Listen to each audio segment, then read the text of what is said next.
A principios de 1943, Churchill sabía que la guerra había llegado a una encrucijada. Hitler controlaba todo el continente europeo, pero en el este el ejército alemán se había atascado durante 2 meses en el frente ruso, luchando contra las tropas de Stalin. Las pérdidas alemanas fueron descomunales, casi 2 millones de hombres. Para Churchill y su aliado, el presidente Franklin Roosevelt, había llegado el momento de lanzar una gran ofensiva en el oeste para liberar Europa. Para ello organizaron la mayor operación militar marítima de la historia de la humanidad. Era evidente que se produciría una invasión inminente en 1944. Los 2 únicos problemas eran dónde y cuándo tendría lugar.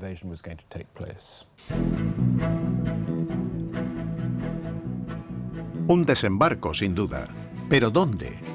Churchill y Roosevelt estaban obsesionados con esa pregunta, ya que en caso de que iniciaran un asalto en la costa francesa, los aliados se tendrían que enfrentar a un obstáculo. Un muro. El muro del Atlántico. A lo largo de los 2000 kilómetros de la costa francesa, Hitler había construido cientos de búnkeres para proteger una artillería muy sofisticada y poderosa. Cientos de miles de soldados alemanes estaban preparados para contraatacar en caso de desembarco. Los británicos estaban muy nerviosos, pensando en un posible ataque, en lugar de pensar, ha llegado el momento. Tenían mucho miedo. Sus adversarios alemanes les causaban un tremendo respeto. Temían que contraatacaran y que tuvieran que volver a los barcos.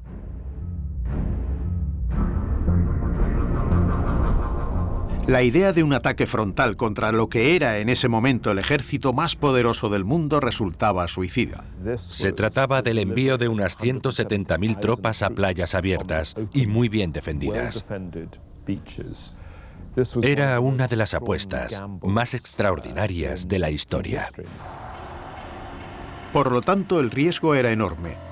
Pero en julio de 1943, el mando militar de Churchill y Roosevelt tomó una decisión. El desembarco se llevaría a cabo en Normandía para reducir los riesgos al mínimo. Así se aseguraban de que habría el menor número posible de fuerzas alemanas frente a los aliados cuando llegaran. Churchill diseñó un plan con el objetivo de engañar nada menos que al propio Adolf Hitler.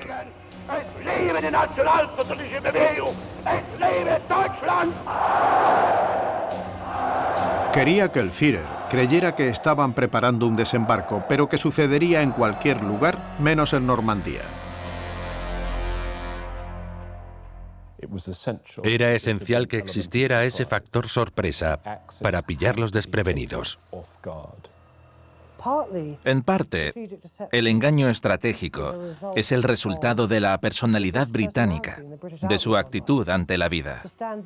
Retroceder un poco para observar una situación y ver qué se puede hacer bajo la superficie o entre bastidores, y cómo se puede tergiversar la situación de manera sutil. Noviembre de 1943. El engaño se llamó Operación Fortitude.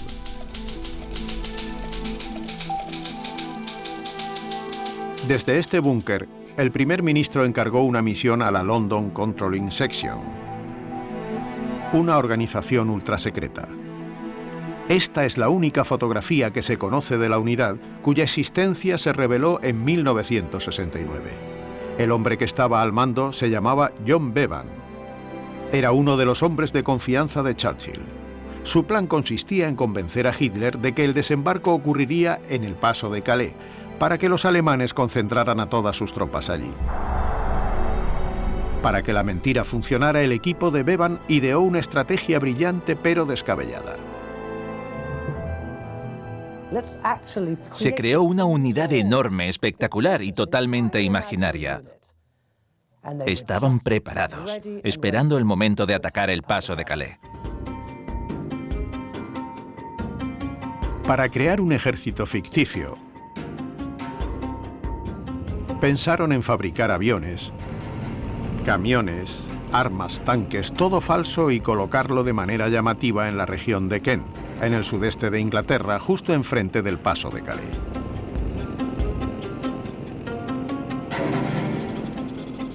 Esa ubicación era perfecta para que los alemanes lo vieran. El campo es totalmente plano, por lo que los aviones espías del enemigo podrían detectar las instalaciones militares falsas con facilidad. John Raymond lo sabe todo sobre este ejército fantasma. El historiador es la única persona que ha estudiado todos los detalles de la operación. Es el típico campo que se usaría en esa situación. No muy lejos de la carretera para que los vehículos puedan pasar y mucho espacio para sacar todos los materiales. Es un bonito campo de Kent. Un poco de espacio que viene perfecto.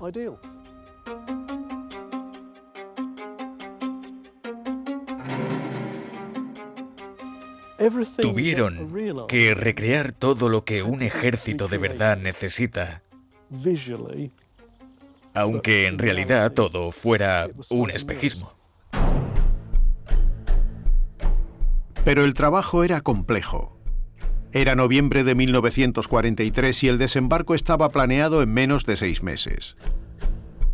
Tenían que encontrar la manera de producir una gran cantidad de señuelos fiables en poco tiempo. Para eso, el equipo de John Bevan recurrió a una tecnología recién desarrollada y de rápido crecimiento. Para encontrarla, tenemos que dejar Inglaterra y partir hacia Nueva York.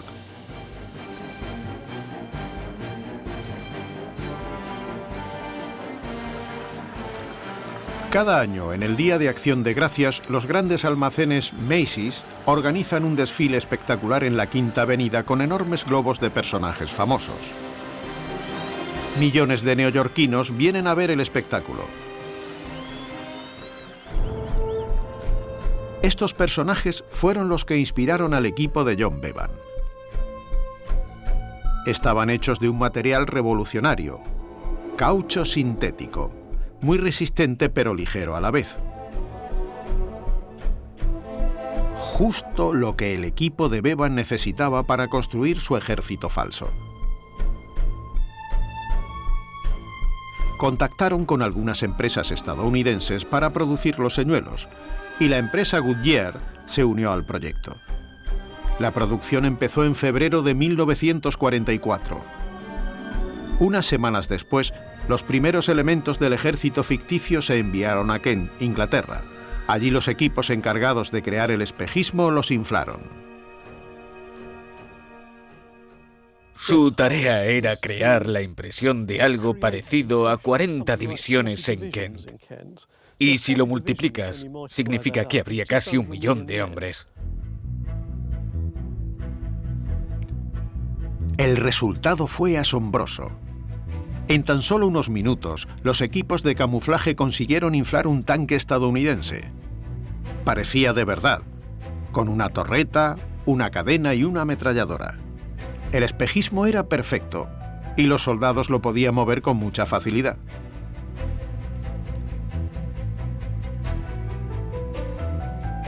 Eran ligeros como habían planeado,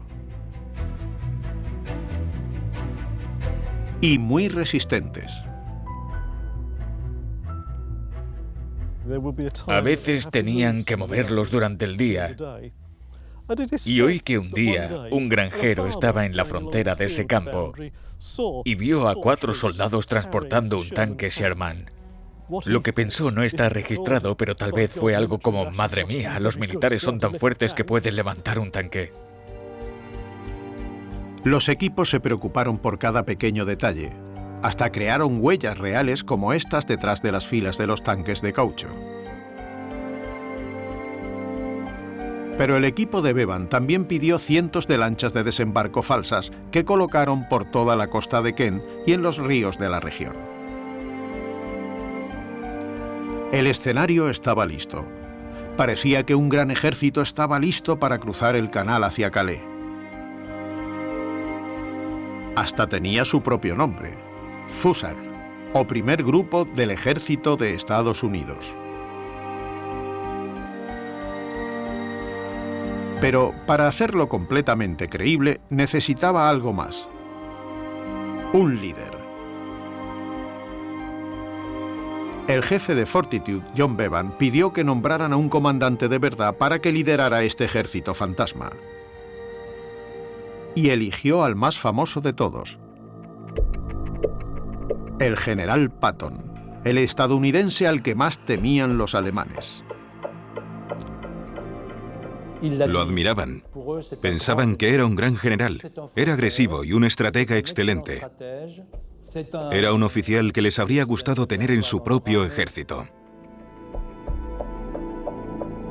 Con su pesado casco y su col de marfil en la cadera, Patton era el militar más destacado del ejército estadounidense. Se había ganado una reputación de guerrero intrépido. Era un bulldog. Era duro con sus hombres. Y no era el típico que iba a burdeles por la noche. Ante todo, era ambicioso.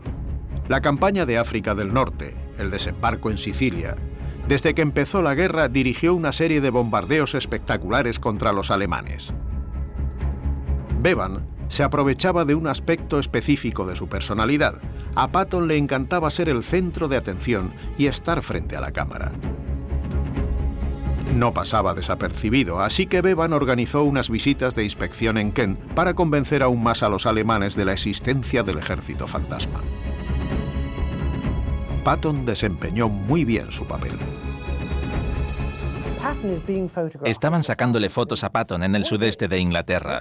El objetivo era hacer creer que era el líder de un gran ejército y que probablemente atacaran en el paso de Calais. De esta manera, los alemanes se creerían del todo que Patton estaba al mando del FUSAG. Y así también tendrían pruebas de que estaba allí. Y cuando vieran esas fotos, todo tendría sentido para ellos. Y pensarían, ya viene. Y la prensa no se cansó de él. Por ejemplo, aquí tenemos una edición del periódico inglés más importante, el Daily Express, con fecha del 24 de abril de 1944. En la página 4, un recuadro anunciaba que Patton iba a examinar un segundo frente en Europa.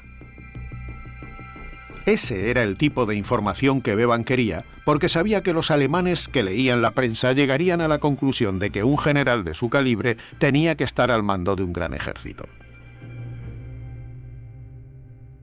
Divisiones armadas hechas de caucho y un general carismático al cargo.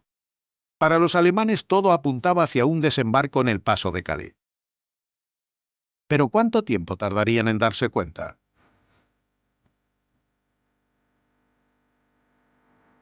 En abril de 1944, John Bevan estaba obsesionado con esa pregunta. Mientras tanto, en otro lado de Inglaterra, en el sudoeste, el verdadero ejército de los aliados se estaba preparando. Y Bevan tenía un solo miedo: que los alemanes se dieran cuenta de que el objetivo real eran las playas de Normandía.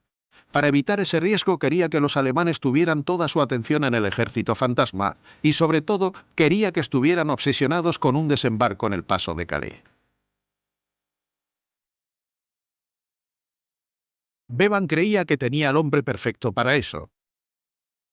Era un aventurero, una figura completamente desconocida para el público general que desempeñó un papel fundamental en el transcurso de los hechos.